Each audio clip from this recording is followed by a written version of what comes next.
আসসালামু আলাইকুম। আল্লাহর কাছে ফিরে আসার সেরা সময় আজই। আগামীকাল নয়, আজই আল্লাহর পথে ফিরে আসুন।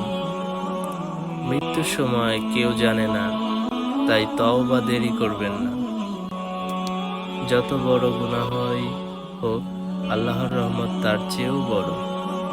শয়তান বলে পরে করো, কিন্তু একজন মুমিন বলে আজই শুরু করি।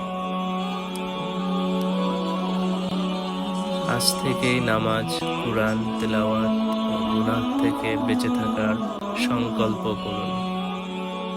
যে ব্যক্তি আন্তরিকভাবে আল্লাহর কাছে ফিরে আসে, আল্লাহ তার তওবা কবুল করেন। সুবহানাল্লাহ। আল্লাহ তাআলা আমাদের সবাইকেই ক্ষমা করুন। আমিন।